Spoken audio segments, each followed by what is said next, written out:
Hello viewers, ये है knowledge vibes.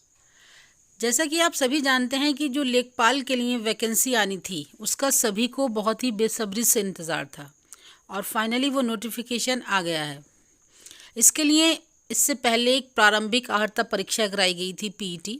जो लोग उसमें एक वैध स्कोर कार्ड प्राप्त कर चुके हैं और साथ में इंटरमीडिएट पास हैं, वो ऐसे सभी स्टूडेंट्स लेखपाल भर्ती परीक्षा में अप्लाई करने के लिए दावेदार हैं।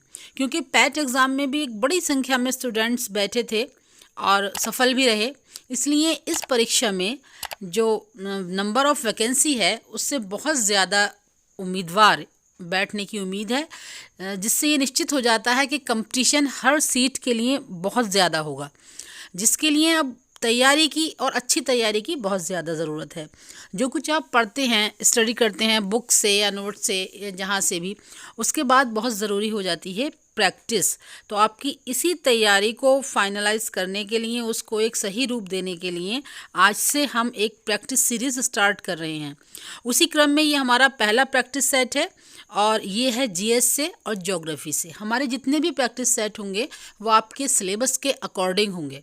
तो शुरू करते हैं आज का वीडियो। आज का हमारा जो पहला क्वेश्चन है वो है, भारत की सबसे बड़ी कृत्रिम झील कौन सी है? राणा प्रताप सागर, जवाहर सागर, गोविंद बल्लभ पंत सागर या गांधी सागर। तो देखिए, इन चारों ही ऑप्शंस में से जो राइट ऑप्शन है वो है ऑप्शन सी, गोविंद बल्लभ पंत सागर। जो है ये भारत की सबसे बड़ी कृत्रिम झील है। कृत्रिम झील मतलब मानव निर्मित झील है और जो आपका सोनभद्र ज़िले के पिपरी नामक स्थान पर निर्मित है, यानी कि ये उत्तर प्रदेश में है।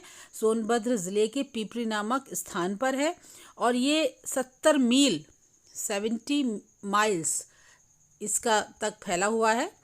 और साथ ही साथ जो इसकी सतही ऊंचाई है, यानी जो सतह से ये ऊंचाई है इसकी, वो है 870 फीट और जो इसकी मैक्सिमम गहराई है वो है 38 मीटर्स या 38 फीट, सॉरी ये फीट है ये भी। तो ये आपको याद रखना है। गोविंद बल्लभ पंत सागर उत्तर प्रदेश के सोनभद्र ज़िले में और पिपरी नामक स्थान पर है। साथ ही ये भारत की सबसे बड़ी कृत्रिम या मानव निर्मित झील है। इसके बाद अगला क्वेश्चन है कि कोलेरू झील भारत के किस राज्य में स्थित है? आंध्र प्रदेश में, केरल में, महाराष्ट्र में या तेलंगाना में? तो देखिए, जो कोलेरू झील है ये आंध्र प्रदेश में स्थित है और इसके बारे में ये भी याद रखना कि ये कृष्णा और गोदावरी जो नदियां हैं उनके डेल्टा के पास स्थित है। इसके साथ ही साथ एशिया में सबसे बड़ी उथली मीठे पानी की झील है। जो कोलेरू झील है ये एशिया की सबसे बड़ी उथली मीठे पानी की झील है और ये आंध्र प्रदेश में है। तो ऑप्शन ए यहाँ पर आपका राइट आंसर है। इसके बाद अगला है कि पोटाश की बहुलता किस प्रकार की मिट्टी की विशेषता है? काली मिट्टी, लाल मिट्टी, जलोढ़ मिट्टी या लैटराइट मिट्टी? तो देखिए, जलोढ़ मिट्टी जो होती है इसमें पोटाश की जो है अधिकता या बहुलता पाई जाती है। इसके साथ ही साथ जो जलोढ़ मिट्टी है इसमें पोटाश तो पाया ही जाता है, इसके साथ ही साथ इसमें चूने की भी पर्याप्त मात्रा पाई जाती है। चूने की भी इसमें पर्याप्त मात्रा जो है वो पाई जाती है और ये सबसे अधिक उपजाऊ मिट्टी होती है। इस क्वेश्चन के लिए राइट आंसर जो है वो है सी, जलोढ़ मिट्टी। इसके बाद अगला है, कपास की खेती के लिए कौन सी मिट्टी उपयुक्त है? ये क्वेश्चन जो है बहुत सारे प्रतियोगी एग्जामों में बार बार पूछा जाता है, ज़्यादातर स्टूडेंट्स को ये रटा हुआ भी होता है। तो कपास की खेती के लिए जो सर्वाधिक उपयुक्त मिट्टी होती है वो होती है काली मिट्टी। इसी को और भी कई नामों से जाना जाता है, जैसे कि इसे सौतह जुताई वाली मिट्टी कहते हैं, यानी कि खुद ब खुद इसकी जुताई हो जाती है और इसको जो है कपास के लिए जाना जाता है और इसका आंसर है ऑप्शन बी। इसके बाद जो अगला है वो है कि इलायची और काजू की खेती के लिए कौन सी मिट्टी उपयुक्त होती है, यानी कौन सी ऐसी मिट्टी है जिसमें इलायची और काजू की जो खेती है वो सबसे अच्छी तरीके से की जा सकती है। ऑप्शंस दे रखे हैं, लाल मिट्टी, लैटराइट मिट्टी, काली मिट्टी और जलोढ़ मिट्टी। देखिए, इलायची और काजू दोनों पहाड़ी क्षेत्रों पे थोड़े ऊंचे हिस्सों पर उगाए जाते हैं, तो वहाँ पर लैटराइट मिट्टी ही पाई जाती है। इस क्वेश्चन के लिए जो है सही आंसर है बी, लैटराइट मिट्टी। इसके बाद अगला है, वो मिट्टी जो वर्षा के गहन निक्षालन की ओर प्रवृत्त है वो क्या कहलाती है। वर्षा के कारण जिसका गहन निक्षालन होता है। देखिए, जो निक्षालन है, निक्षालन का मतलब है ये एक ऐसी प्रक्रिया होती है जिसके द्वारा मिट्टी में विद्यमान जो घुलनशील संघटक हैं, यानी जो मिट्टी में ऐसी चीज़ें हैं जो पानी में घुल जाती हैं, वो रिसते हुए पानी के साथ मिट्टी से होकर मिट्टी की जो नीचे वाली परतें हैं वहाँ तक पहुँच जाते हैं। ऐसी प्रक्रिया को निक्षालन कहते हैं। और निक्षालन जब वर्षा के कारण हो तो वो इनमें से किस तरह की मिट्टी में होता है, आपका क्वेश्चन है ये। तो यहाँ पर जो आपका सही आंसर है वो है आपका लाल मिट्टी। लाल मिट्टी में जो है वर्षा के कारण निक्षालन सबसे ज़्यादा होता है। वैसे लैटराइट मिट्टी में निक्षालन सर्वाधिक होता है, लेकिन यहाँ पर ऑप्शन बी आपका आंसर है। इसके बाद अगला क्वेश्चन है, अत्यंत सूक्ष्म कणों वाली मिट्टी को क्या कहते हैं, यानी जिस मिट्टी के जो कण हैं वो सबसे ज़्यादा बारीक या सबसे ज़्यादा छोटे होते हैं, वो मिट्टी क्या कहलाती है। ऑप्शन आपके हैं दोमट मिट्टी, पथरीली मिट्टी, बालुई मिट्टी या फिर चौका मिट्टी। ये चौका नहीं है, ये होती है चीका मिट्टी। चीका मिट्टी। तो इन जो ऑप्शन दे रखे हैं इसमें से सबसे सूक्ष्म कण कौन सी मिट्टी के हैं, तो आपका आंसर भी चीका मिट्टी ही है। चीका मिट्टी, लाल मिट्टी आप मान सकते हैं, ये वो मिट्टी होती है जिसके कण सबसे ज़्यादा सूक्ष्म होते हैं। इसके बाद अगला क्वेश्चन है, लैटराइट मिट्टी से निम्नलिखित में से कौन सी फसल संबंधित है। जो लैटराइट मिट्टी होती है उसमें इनमें से कौन सी फसल संबंधित है, गेहूँ, चावल, बगानी फसलें या फिर आपका कपास। तो देखिए, गेहूं और चावल ये दोनों तो हो गए आपके जलोढ़ मिट्टी के, ये दोनों जलोढ़ मिट्टी में, और कपास उगती है काली मिट्टी में। तो बचता है आपका बगानी फसलें। यही बगानी फसलें होती हैं जैसे चाय वगैरह, जो आपकी लैटराइट मिट्टी में अच्छी तरीके से उगाई जा सकती हैं। यहाँ पर ऑप्शन सी आपका राइट आंसर होगा। इसके बाद आगे चलें तो नदियों द्वारा लाई गई मिट्टी को किस नाम से पुकारा जाता है। यानी कि जब पहाड़ों पर बारिश होती है तो बारिश अपने साथ पहाड़ों से जो है वो मिट्टी बहा लाती हैं, वो नदियाँ बन जाती है नीचे आकर बारिश, और वो नदियाँ जब अपने साथ मिट्टी को लाती हैं वो पीछे छोड़ती हुई उसको चली जाती हैं। तो इस तरह की मिट्टी को क्या कहते हैं। तो देखिए, ये मिट्टी होती है आपकी कछारी मिट्टी। कछारी मिट्टी जलोढ़ मिट्टी का नाम है। जलोढ़ मिट्टी बहुत ज़्यादा उपजाऊ होती है और ये ज़्यादातर जो उत्तर में गंगा के मैदान हैं वहाँ पर पाई जाती है। और हिमालय की नदियाँ, यानी जो ऐसी नदियाँ जो हिमालय से निकलती हैं उनके द्वारा जो अपने साथ मिट्टी बहा के लाई जाती है वो ये मिट्टी होती है। तो नदियों द्वारा लाई गई मिट्टी को कछारी मिट्टी या जलोढ़ मिट्टी कहते हैं। यहाँ पर ऑप्शन ए आपका सही है। इसके बाद अगला है कि लाल मिट्टी का रंग लाल होता है क्योंकि इसमें पाया जाता है ह्यूमस, नाइट्रोजन, पोटाश या फिर लोहा। तो देखिए, यहाँ पर सवाल यह है कि मिट्टी का रंग लाल क्यों होता है, तो वो लोहे की वजह से होता है। वैसे तो उसमें और भी बहुत सारी चीज़ें पाई जाती हैं, लेकिन क्वेश्चन है लाल मिट्टी का रंग लाल क्यों होता है, तो इसका आंसर है सी, लोहा। उसमें लोहा पाया जाता है, इसलिए लाल मिट्टी जो है आपको लाल रंग की दिखाई देती है। इसके बाद अगला क्वेश्चन है कि निम्नलिखित मिट्टियों में कौन सी मिट्टी कृषि की दृष्टि से अत्यंत कठोर होती है। यानी ऐसी कौन सी मिट्टी है जिसकी जुताई करने में या जिसकी ऊपरी सतह ज़्यादा कठोर होती है कृषि के लिए, क्योंकि कृषि जो होती है वो पृथ्वी की ऊपरी सतह पर ही की जाती है। तो यहाँ पर जो आपका आंसर है वो है लाल मिट्टी। ऑप्शन ए आपका सही है। इस वीडियो में ज़्यादातर क्वेश्चन मिट्टी से संबंधित हैं।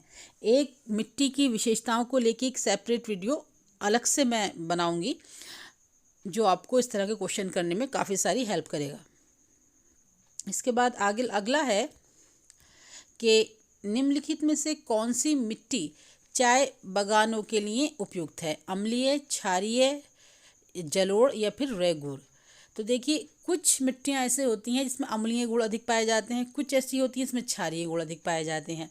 कछारी और रेगूर ये दोनों मिट्टी की एक प्रकार हैं। रेगूर यानी काली मिट्टी, रेगूर जो है वो काली मिट्टी का नाम है, और जलोढ़ और कछारी मिट्टी एक ही होती हैं।